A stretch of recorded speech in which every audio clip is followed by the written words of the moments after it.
বন্ধুরা, good morning. মরিমের ব্লগে সবাই স্বাগত। আশা করছি তোমরা ভালো আছো আর আমিও খুব ভালো আছি। খুব ভালো আছি মানে ওই চলছে আর কি, যাই করে কেটে কেটে যাচ্ছে। তো আমার ছোট্ট পরিবারের সবাইকে অসংখ্য ধন্যবাদ জানিয়ে শুরু করছি আজকের ব্লগটা। আজকের ব্লগে প্রচুর রান্না। আজকের আমার মানে একটা পরীক্ষা হচ্ছে, বুঝেছো? আমি কেমন রান্নাবান্না শিখেছি। তো আজকে রান্নাবান্না শিখেছি কেমন তার পরীক্ষা নিচ্ছে ম্যাডাম। তো আজকে এখানে যে গেস্ট আসবে, প্রায় 10-15 জন মতো গেস্ট আসবে। তো সেজন্য করে অনেক কিছু রান্নাবান্না হচ্ছে। আর রান্নাতে অনেক কিছু স্পেশাল জিনিস রান্না হচ্ছে, বুঝেছো? তো স্পেশাল রান্নার মধ্যে এই যে দেখো, প্রথমেই ওদেরকে দেখাচ্ছি পটলের দোরমা বানাবো। তো পটলের দোরমাটা আজকে একটু অন্যরকম বানাবো, ঠিক আছে? তো কালকেরে আমি পুরটা বানিয়ে রেখে গেছিলাম। এই যে দেখো, কাতলা মাছ দিয়েছি এর মধ্যে একটু সেদ্ধ করে, আর কাঁটাগুলো ছাড়িয়ে নিয়ে তার মধ্যে কুচু কুচু করে আলু দিয়েছি, মশলার মধ্যে পেঁয়াজ কুচি দিয়েছি, আদা রসুন, আর দিয়েছি একটু কাজু কিশমিশ, ঠিক আছে? দিয়ে ভালো করে এটা পুরটা বানিয়ে রেখে দিয়েছি। দেওয়ার পরে এই যে পটলের ভেতর থেকে সমস্ত মানে ছোলাগুলো বের করে নিয়ে, মানে দানাগুলো বের করে নিয়ে, আর এই যে আমি হাত ভেজে নেবো ভালো করে, মানে একেবারে খাওয়ার মতো করে ওটা আমি ভেজে নেবো, ঠিক আছে? তো আমার এটা ভাজা হোক, ওদিকে কী কী রান্না করছি সেটাই তোমাদের সাথে দেখাবো। তো দেখো, বড় কড়াতে করে কী রান্না হচ্ছে বলো তো? গেস করো গেস করো গেস করো, কী রান্না করছি বড় কড়াতে? টেনশন এই যে দেখো, মাটন রান্না হচ্ছে, জানো তো? তো এক কড়া মাটন নিয়ে এই যে রান্নাতে বসে পড়েছি।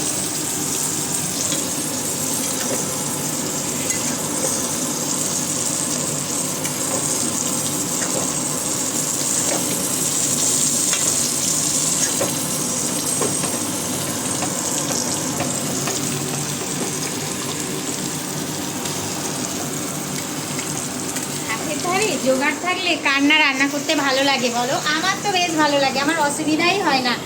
আর কি বলো তো, সব কিছুই তো হাতের ধারেই থাকে, আমার অত কষ্ট হয় না। কাজ করতে আমার মোটামুটি কষ্ট হয় না খুব একটা।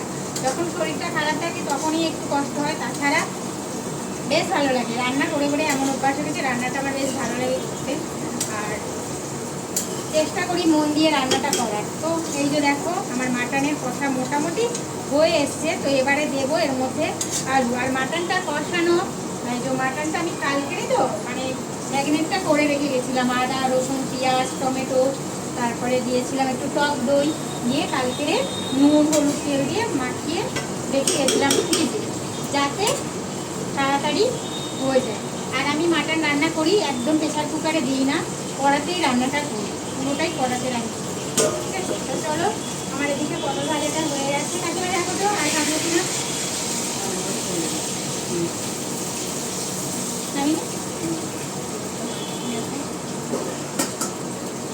মাছ নামিয়ে নিচ্ছি, নিয়ে ধনে পাতা দিয়ে। আর তুমি তো শেষে আরেকবার গরম করবে।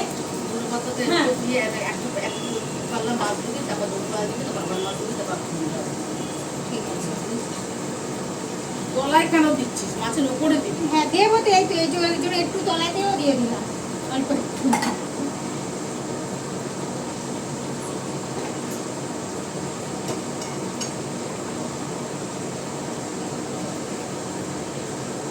কাটা ছাড়া ওটা নিচে রাখ। এটা এটা এটা এটা এটা নয়, যেটা কাটা ছেড়ে গেছে ওই যে। হ্যাঁ আচ্ছা, এগুলো আগে নিয়ে নিই। ওগুলো তলায় অল্প একটু দিলাম তো। লম্বা দিক দিয়ে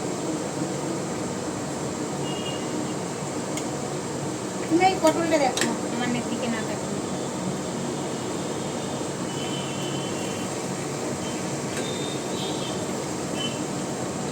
একটাও মাছ ভাঙেনি, বলছে কি মাছ মনে হয় ভেঙে গেল রে।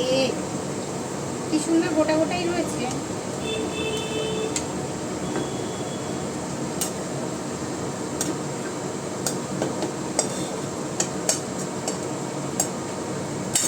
বললাম একবারে দিয়ে তারপর ধনে পাতা তারপর দেখো দিয়ে দেবো। চুপ করে দাঁড়িয়ে আছে, আমি তো দুটো হাতে দিয়ে জিনিস করছি, তুমি দিলে ওই না? আর্ধেকটা দেওয়ার পরে নামাতে হবে। ওই ধনে পাতা কোথায় করবো? দিয়ে দাও আস্তে আস্তে, ওরা নিয়ে উপর মিক্স করে দিচ্ছি ছোটো চামচ। জিনিসটা আমি এইরকম না কুচিয়ে না, এটা গোটা গোটা দিতে হতো পাতা। দেখুন তো এই সেটা যে আছে দেখো, ধুয়ে তো লাগবে, এটা কুচিয়ে দিয়েছিস। না এটা তো কুচাবো না, আমি তো সবসময় কুচিয়ে দিই, তুমি তো আর করবে। সেটা তো আলাদা হয়, এটা তো আমি এর জন্য দেবো, এই তো নিয়ে এসছি। সুন্দর করে পেতে পেতে দেবো। তা দাও, এই তো রয়েছে ধনে পাতা, কেমন করবো বলো? শুধু এখান থেকে কেটে ধুয়ে দেবো? এখান থেকে আর লাগবে? চারটে দিয়ে দে। আর একটু পুরি খেতে দেবো? এগুলো দেবো, এগুলো দিয়ে দিচ্ছি।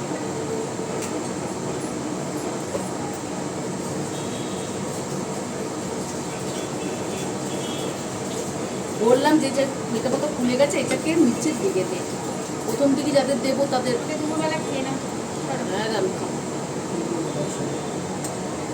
খেয়ে নাও, দেখো কেমন দেবো।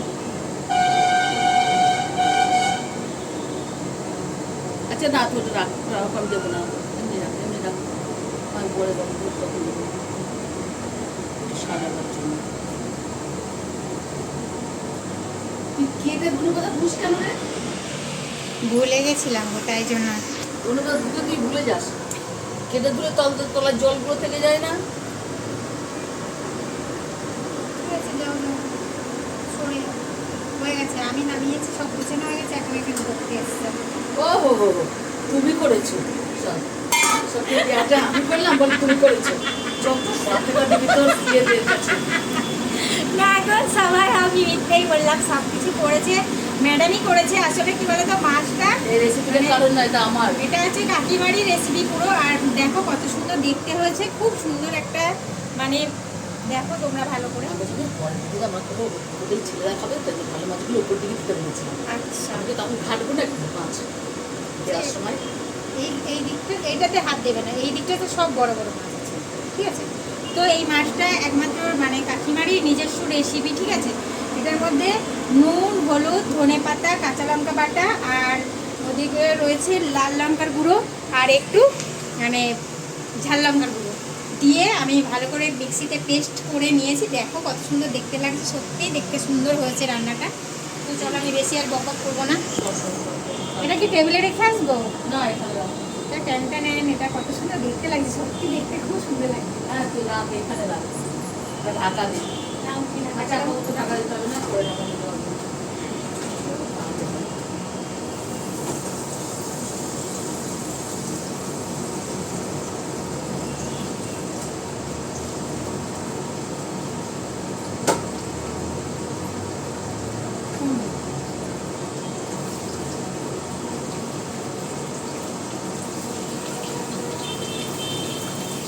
এটা একটু মিষ্টি দিয়ে দিতে পারছিস। হ্যাঁ হ্যাঁ, এটা একটু মিষ্টি দিয়ে দিতে পারছিস।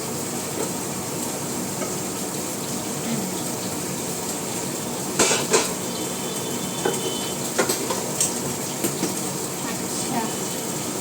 আর এইখানে দেখো এটা হচ্ছে হবে চিকেন পকোড়া। তো এর মধ্যে আমি সব কিছু মাখিয়েছি, লেবুটা দিতে ভুলে গেছিলাম, ঠিক আছে? তো এখন লেবুটা দিলাম। আর এর মধ্যে দিয়েছি ধনে পাতা কুচি, পেঁয়াজ কুচি, আদা বাটা, রসুন বাটা, গোলমরিচের গুঁড়ো, আর দিয়েছি কর্নফ্লাওয়ার, ডিম, ঠিক আছে?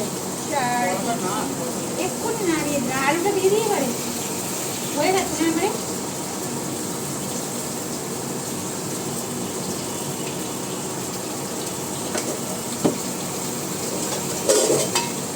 মাটনটা দিয়ে আলুটা দিয়ে দিই।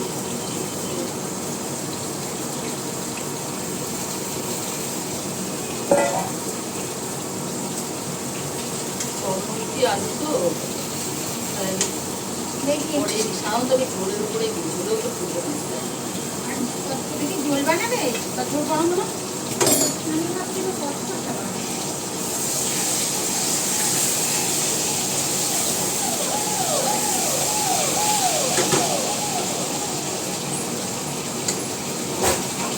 এটা কি হলো?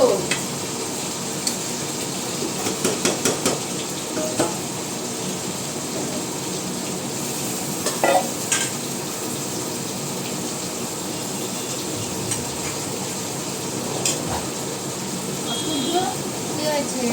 এটা কি হলো? কি হয়েছে? এটা বন্ধ হচ্ছে না কেন?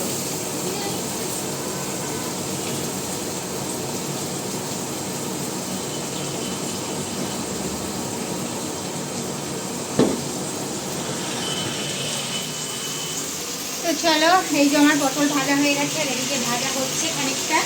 এবার আমি পুরটা নিয়ে মানে গড়বো এক একটা করে। একটু গরম তো আমি হাত দিতে পারছি না, তাই একটু পরেই পুরটা গড়বো। চলো এই দুধটা একটু নামাইতে হবে।